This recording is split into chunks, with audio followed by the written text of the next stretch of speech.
Regulation of Bengal যেটি রয়েছে সেটির বিভিন্ন প্রভিশন দেখালাম যে একমাত্র এক্সট্রিম সিচুয়েশনে যেই তারা লাইভ গুলি, যেটাকে আমরা বলি তাজা বুলেট মারতে পারবে। তার আগে অনেকগুলো পদ্ধতি রয়েছে। আমাদের একদম প্রথম যে বক্তব্যটা সেটা হচ্ছে যে মানব প্রাণগুলো যাচ্ছে সেগুলোকে এখানেই থামানো যাক, আর যাতে একটিও রক্ত না পড়ে, আর এক ফোঁটা রক্তও যেন না পড়ে। পুলিশ তাদের অন্যান্য যেসব প্রসিডিওর আছে পিআরবি অনুযায়ী সবকটাকে যেন ফলো করে তারপরে তারা যেন তাদের দায়িত্ব পালন করে। এবং এই 6 জনকে আমাদের সরকারের ভাষ্য অনুযায়ী যে তাদেরকে অ্যারেস্টও করা হয়নি, তাদেরকে ডিটেনও করা হয়নি, তাহলে তাদেরকে ওখানে আটকে রাখা হয়েছে কিসের জন্য? তাদের নিরাপত্তার কথা যে বলছেন সেই নিরাপত্তাটা তারা কখন চাইলেন সে কথা কখনোই বলছেন না। তারা গতকালকে আমাদের মামলা ফাইল করার পরে তাদের পরিবারের সাথে দেখা করতে দিয়েছেন, সেটা বারবার বলছেন যে পরিবার বলছে ভালো আছে, পরিবার বলছে ভালো আছে। আমরা শুধু ক্যামেরার সামনে যে অংশটুকু দেখি শোনে ওখানে কিভাবে তাদের কাছ থেকে এই স্টেটমেন্ট নেওয়া হচ্ছে সে বিষয়টা কখনো দেখা যাচ্ছে না। এবং এই যে ভাতের হোটেলের কথা আমরা বলি, এই ভাতের হোটেল কি এখন রিসর্ট যে আমার না আমি গেলাম ওখানে যে রিসর্টের সময় কাটিয়ে আসলাম যাতে আমাকে কেউ ডিস্টার্ব না করে, এই দায়িত্ব কবে থেকে ডিটেকটিভ ব্রাঞ্চ নিয়েছে? এগুলোর কোনো সদুত্তর ওনারা দিতে পারছেন না এবং দিচ্ছেন না। ফলে আমাদের বক্তব্য খুব সহজ যে যতটা মুহূর্তে ওদেরকে ওখানে আটকে রাখা হচ্ছে এই 6 জনকে, সেটি যে স্বেচ্ছায় তারা ওখানে যে আশ্রয় নিয়েছেন সেটা তাদের আদালতের সামনে তারা সেই কথাটাও বলতে দিতে সাহস পাচ্ছেন না। এই হাইকোর্ট থেকে ডিবি অফিসের দূরত্ব খুব বেশি হলে 1.5 থেকে 2 কিলোমিটার, তাদেরকে এখানে আনতে 2 মিনিট লাগবে। নিয়ে আসুক, নিয়ে এসে তারা আদালতের সামনে বলুক যে না আমরা ওখানে আছি, আমরা ভালো আছি, আমরা আসবো না।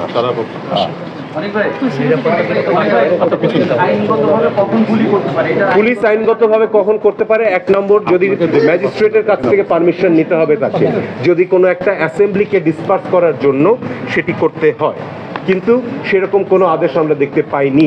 প্লাস বলা আছে যে পুলিশ যখন গুলি করবে তাদের প্রথম এই থাকবে যে মিনিমাম ড্যামেজ করতে হবে, অর্থাৎ কারো প্রাণ হত্যা করার জন্য গুলি করতে পারবে না।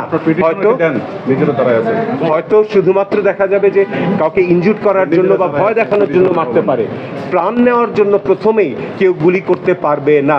আপনারা পত্রপত্রিকায় দেখেছেন যে প্রচুর মানুষ, হাজার হাজার মানুষের দৃষ্টিশক্তি ওই ছড়রা লেগে গেছে, ওটা কিন্তু পায়ের দিকে মারলে বা নিচের দিকে মারলে হওয়ার কথা নয়। এই সব কিছুই আমাদের আদালতে প্রশ্ন রেখেছেন যে ওনারাও দেখছেন যে কি হচ্ছে, এবং তারা প্রশ্ন রেখেছেন রাষ্ট্রপক্ষের কাছে, কিন্তু রাষ্ট্রপক্ষ এগুলোর কোনো সদুত্তর এখন পর্যন্ত দিতে পারেননি এবং কখনো পারবেন না। তাদের দাবি হচ্ছে যে পুলিশ পিআরবি অনুযায়ী কাজ করেছে। আমরা বলেছি যদি তাই করে থাকে তাহলে কোর্ট থেকে আদেশটা দিলে কি ক্ষতি হয়ে যাচ্ছে, যে হ্যাঁ পিআরবির নিয়মটা মেনে আপনারা আপনাদের কাজটি করুন। তারা তো বলছেন যে আরো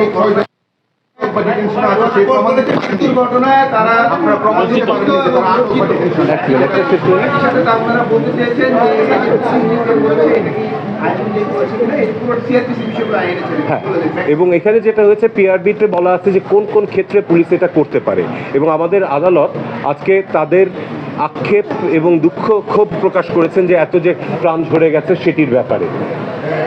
আমাদেরকে বিভিন্ন প্রশ্ন জিজ্ঞেস করেছেন যে সিআরপিসি অনুযায়ী, পেনাল কোড অনুযায়ী কোন কোন অফেন্সের সময় গুলি করতে পারে। আমরা সবকটি দেখিয়েছি যে এই ক্ষেত্রে এগুলোর কোনোটাই অ্যাপ্লিকেবল ছিল না। একজন দাগী আসামি যে পালিয়ে গিয়েছে তাকে ধরার জন্য পুলিশ গুলি করতে পারে, যদি কারো বাড়িতে ডাকাতি চলছে এই অবস্থায় যায় তাহলে গুলি করতে পারে, যদি কোথাও চুরি করছে আগুন দিচ্ছে সেটাতে গুলি করতে পারে। আমরা দেখেছি যে বিটিভির আগুনের সময়, মেট্রোর আগুনের সময়, অথবা এলিভেটেড এক্সপ্রেস আগুনের সময় সেখানে কোনো গুলির ঘটনা ঘটেনি। গুলিগুলো চলেছে শুধুমাত্র যখন ছাত্ররা বা আন্দোলনকারীরা যখন মিছিল করছিল।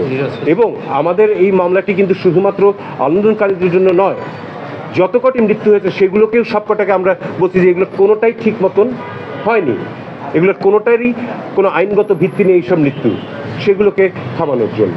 এবং সরকার পক্ষ অনেক ভাই সরকার পক্ষ একটা সাবমিশন খুব জোরালোভাবেই করেছে গণতদন্ত কমিশন নিয়ে। মঞ্জুরাল মতিন তিনি রিটকারী, তার বাবা জাস্টিস এম এ মতিন অবসরপ্রাপ্ত, তিনি হচ্ছেন সেই গণতদন্ত কমিশনের চেয়ারম্যান।